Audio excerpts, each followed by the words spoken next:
नमस्कार बच्चों, आज का डिजिटल कक्षा में सबको स्वागत है।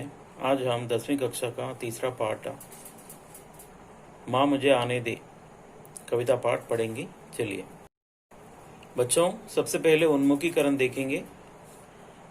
माँ चाहिए, बहन चाहिए, पत्नी चाहिए, फिर बेटी क्यों नहीं चाहिए। अनदेखी बिटियाँ करे पुकार, मत करो यह अत्याचार। इसका अर्थ है माँ चाहिए, सबको माँ चाहिए, बहन चाहिए, పత్ని चाहिए। అంటే తల్లి కావాలి, సోదరి కావాలి, మరియు భార్య కావాలి। फिर बेटी क्यों नहीं चाहिए, కూతుర్లు మాత్రం ఎందుకొద్దు।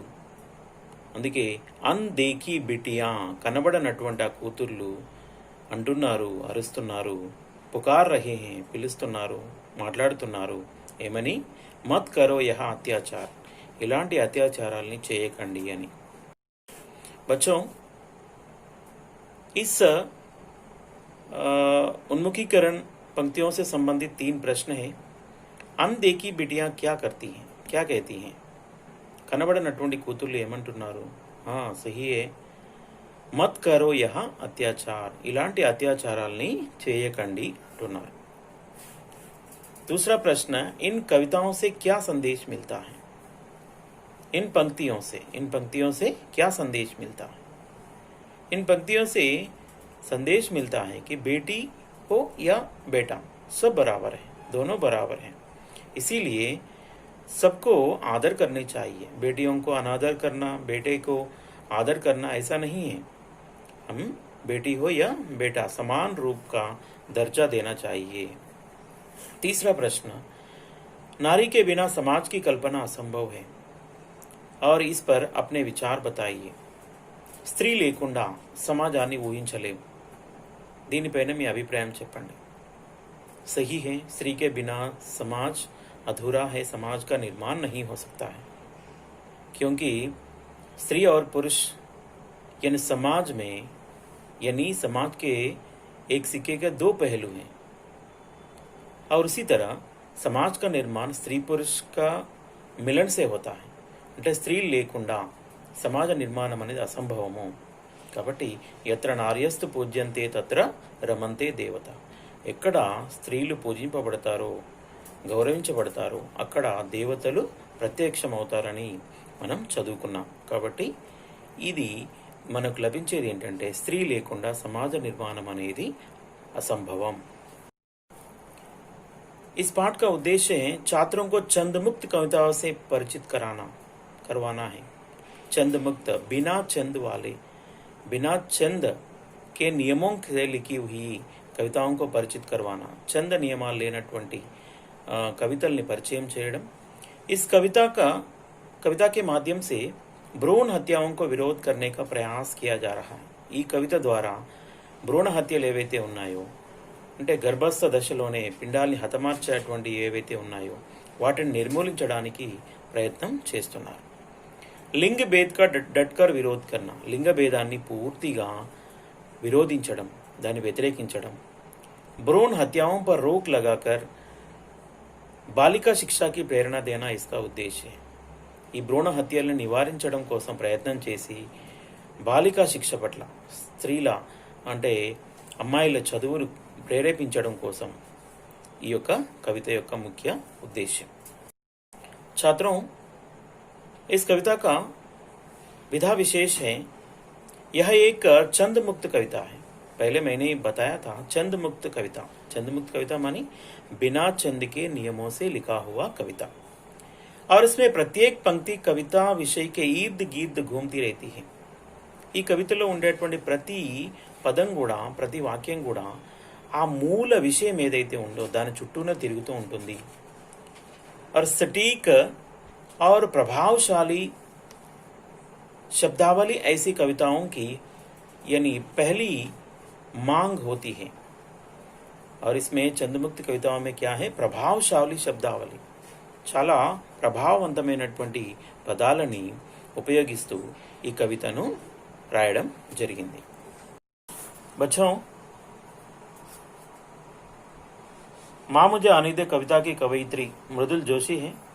और मृदुल जोशी का जन्म 1960 में कहाँ पर? उत्तराखंड में काठ गोदाम में हुआ.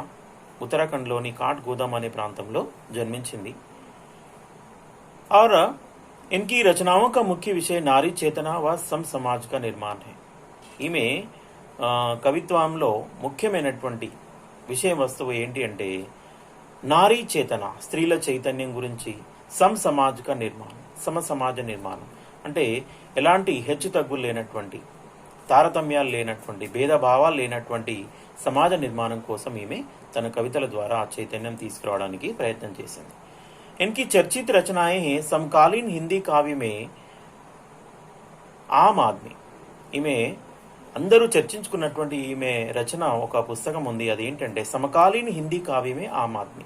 సమకాలీన ప్రపంచంలో హిందీ కావ్యంలో సగటు మనిషి ఏంటి అనేది ఈమె వారి గురించి రాయడం జరిగింది.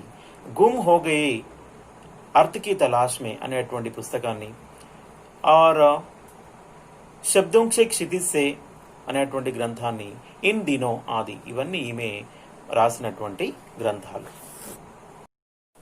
बच्चों, इस पाठ का विषय प्रवेश. स्त्री और पुरुष दोनों समाज रूपी शक्ति के दो रूप हैं. दोनों कार्यकुशल, गुणी और बुद्धिमान होते हैं.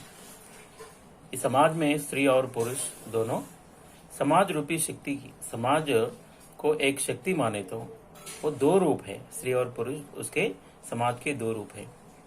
और दोनों में क्या है? कार्यकुशलता है और गुणी है और बुद्धिमान भी है. और समाज के निर्माण में दोनों का समान महत्व है. एक समाज को निर्माण करने में स्त्री और पुरुष का, दोनों का महत्व ज्यादा होता है, समान रूप होता है. वेदों में स्त्री की तुलना देवी से की गई है. कहते हैं जहां नारी का वास होता है वहां देवता बसते हैं. వేదాలలో స్త్రీని ఏ విధంగా పోల్చారు? దేవతలాగా పోల్చడం జరిగింది.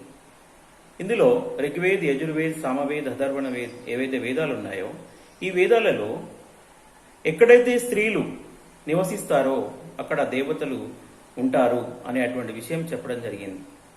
हमें बताया है कि जहां स्त्री की पूजा होती है, स्त्री का वास होता है, वहां देवता रमन करते हैं, भ्रमण करते हैं. लेकिन सामाजिक विषमताओं के कारण आज भी भ्रूण हत्याएं देखी जा रही है. लेकिन आजकल समाज में क्या है? సామాజిక విషమతాయే అంటే సామాజిక పరమైనటువంటి తారతమ్యాలు, భేదభావాలు ఏవైతే ఉన్నాయో ఇప్పటికీ కొనసాగుతూ ఉండడం వల్ల సమాజంలో ఇప్పుడు మనం ఈ భ్రూణ హత్యలు అనేవి చూస్తూ ఉన్నాం. ఐసీ ఘటనాయే సామాజిక మానవీ అపరాధ హై. మరి ఇలాంటి సంఘటనలు అనేవి ఎలాంటివి? సామాజిక పరమైనటువంటి మానవ అపరాధంగా మనం భావించాలి. చట్టపరంగా కూడా ఇవి, సామాజికంగా కూడా ఇవి చేయకూడనటువంటి పనులు. ఇది చాలా అంటే నేరంతో కూడినటువంటి పనులు ఇవి. ఐసే అపరాధ్ కో సమాప్త్ కర్నా బేహద్ జరూరీ హై. మరి ఇలాంటి అపరాధాలని, తప్పులని లేకుండా చేయడం, జరగకుండా చేయడం ఇది తప్పనిసరిగా మనం చేయాల్సినటువంటి పని. बच्चों, अब कविता देखिए. గర్భస్థ బిటియా మా సే कहती है. గర్భంలో ఉండేటువంటి, పిండ రూపంలో ఉన్నటువంటి ఆ కూతురు తల్లితో అంటుంది ఈ విధంగా, మా ముझे आने दे, डर मत आने दे. మా मुझे आने दे, डर मत मुझे आने दे. అమ్మా నన్ను రానివ్వు, భయపడకమ్మా, నన్ను రానివ్వు. फैलूंगी तेरे आंगन में हरियाली बनकर. मैं क्या करूंगी? आने के बाद तुम्हारे आंगन में హరియాలి బన్కర్ ఫైలూంగి. హరియాలి ఆంగన్ అని ఇంటి ముందు వసారా ఏదైతే ఉంటుందో నీ ఇంటి ముంగిట పచ్చదనమై వ్యాపిస్తానమ్మా. మై ఫైలూంగి, వ్యాపిస్తాను, ఆంగన్ మే, నీ వాకిట్లో, హరియాలి బన్కర్, పచ్చదనంగా వ్యాపిస్తాను. लिपटूंगी तेरे आंचल में खुशबू बनकर. लिपटूंगी तेरे आंचल में खुशबू बनकर. నీ కొంగులో సువాసననై వ్యాపిస్తానమ్మా. అంటే నీ అతుక్కొని ఉంటానమ్మా, సువాసనగా నీ యొక్క కొంగుని హత్తుకొని ఉంటానమ్మా అంటుంది. మేరీ కిలక్ और टुमकते कदमों में घर का सारा सन्नाटा बिखर जाएगा. क्या कहती है? మేరీ కిలక్, నా కేరింతల నవ్వులతో, और ठुमकते కదమో సే అంటే బుడిబుడి అడుగుల నా నడకలతో నా కేరింతలతో ఘర్ కా సారా సన్నాట ఇంట్లో వ్యాపించి ఉండేటువంటి నిశ్శబ్దం ఏదైతే ఉంటుందో ఆ నిశ్శబ్దం మొత్తం బిఖర్ జాయేగా తొలగిస్తానమ్మా, నిశ్శబ్దాన్ని దూరం చేస్తానమ్మా అంటూ. जो पसरा है पिता के दम्ब भाई की उद्दंडता के कारण सदियों से. घर में पिता को गर्व होता है कब? और बेटा होने से, घर में बेटा होने से. जो गर्व है पिता के दम्ब, ये जो पिता के गर्व को, और బాయి की ఉద్దండత పొగరుబోతుతనం అంటే ఇంట్లో ఉండేటువంటి తండ్రి యొక్క పొగరుబోతుతనం మరియు ఆ సోదరుని యొక్క అంటే తండ్రి యొక్క గర్వము సోదరుని యొక్క పొగరుబోతుతనం ఈ రెండింటిని నేను తుడిచివేస్తానమ్మా. ఎన్నో శతాబ్దాల నుంచి పేరుకొని ఉన్నటువంటి తండ్రి గర్వాన్ని సోదరుని పొగరుబోతుతనాన్ని తుడిచివేస్తానమ్మా. పోంచు దూంగి అంధేరా జో తేరే మాథే కి సిల్వటో మే సిమ్టా హై. పోంచు దూంగి నేను తుడిచివేస్తానమ్మా. అంధేరా నీ నుదిటి ముడతలలో దాగి ఉన్నటువంటి ఆ యొక్క చీకటిని నేను తుడిచివేస్తానమ్మా. కభీ కభీ జర్ జాతా హై ఓస్ కి బూందో సా ఆంఖోं की कोरों से.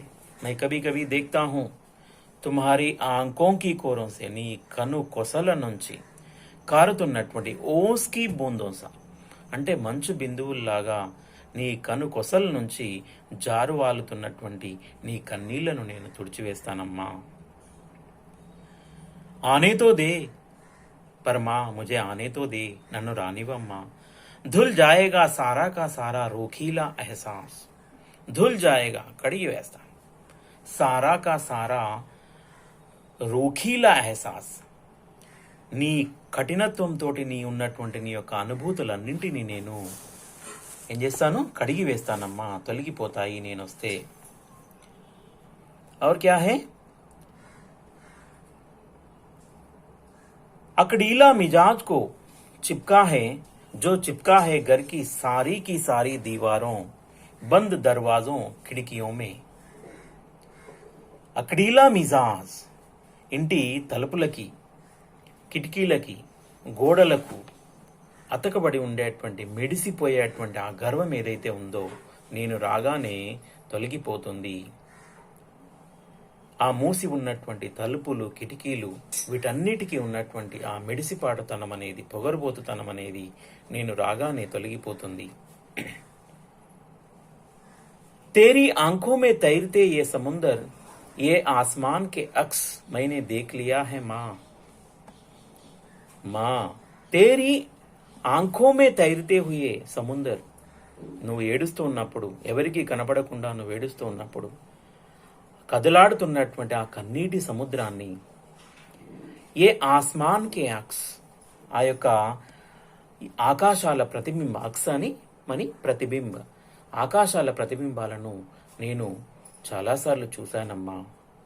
మా जा सकती हूँ मैं दूर पार उस झिलमिलाती दुनिया में ला सकती हूँ वहां से चमकीले टुकड़े तेरे सपनों के. माँ मैं जा सकती हूँ నేను ఎంత దూరమైనా వెళ్ళగలనమ్మా, నువ్వు భయపడకు. దూర్ పార్ చాలా దూరం ప్రయాణం చేయగలను. ఉస్ ఝిల్ మిలాతి దునియా మే నువ్వేదైతే కలలు కన్నావో, మిరిమిట్లు గొలిపే ప్రపంచం గురించి నువ్వేదైతే కలలు కన్నావో ఆ ప్రపంచంలోకి నేను వెళ్ళగలను. లా సక్తి హూ వహాసే అక్కడికి వెళ్ళి తీసుకురాగలను. ఏం తీసుకురాగలను? చమ్కీలే టుకుడే తేరే సప్నోకే నువ్వు కలలు కన్నటువంటి ఆ కలల స్వప్నాల యొక్క ముక్కల్ని వెతికి తీసుకురాగలనమ్మా ఆ మిరిమిట్లు గొలిపే ప్రపంచంలోకి వెళ్ళి. समुंदर की लहरों के तपेड़ों में ढूंढ सकती हूं मैं. और क्या कर सकती हूं? నేను और कुछ कर सकती हूं. సముందర్ కి లహరోं के తపేడో మే ఆ సముద్రం యొక్క అలల దెబ్బలు. తపేడంటే అలల దెబ్బ, లహర్ అంటే అల, తపేడంటే దెబ్బలు. ఆ అలల దెబ్బలను కూడా ఓర్చుకొని వెళ్ళి నేను వెతుకుతాను. ढूंढ सकती हूं నేను వెతకగలను. ఏంటి అవి? మై మోతీ और सीपी और నావికోं के किस्से. ఆ మోతి అంటే ముత్యాలని, ఆ సముద్రంలో దాగి ఉండేటువంటి ముత్యాలని, ముత్యపు చిప్పలని ఆ సముద్రం ప్రయాణంలో చనిపోయినటువంటి నావికుల కథలన్నింటినీ నేను వెతికి తీసుకురాగలనమ్మా. कर सकती हूँ माँ मैं सब कुछ जो रोशनी सा चमकीला. అమ్మా మై కర్ సక్తి హూ నేను చేయగలనమ్మా. సబ్ కుచ్ అన్నింటినీ తలుకు బెలుకులుగా తలుక్కుమని మెరిసేటువంటి ప్రతిదాన్ని మెరిసే విధంగా నేను చేయగలనమ్మా. రంగోసా చట్కీలా హో పర్ ఆనేతో దే. రంగుల ప్రపంచాన్ని కూడా సృష్టించగలను, కానీ నన్ను రానివమ్మా. డర్ మత్ మా ముజే ఆనేది. భయపడకమ్మా, నన్ను రానివు. నీ యొక్క అన్నింటినీ నేను నిజం చేయగలను. నువ్వు సమాజానికి భయపడి నన్ను భ్రూణహత్యగా మార్చి నన్ను చంపేయకమ్మా. నన్ను బయటికి రానివ్వు. నీ కలలన్నింటినీ నేను నెరవేర్చగలనని ఆ గర్భంలో ఉండేటువంటి శిశువు ఈ విధంగా తల్లితో మూగ రోదన చేస్తుంది.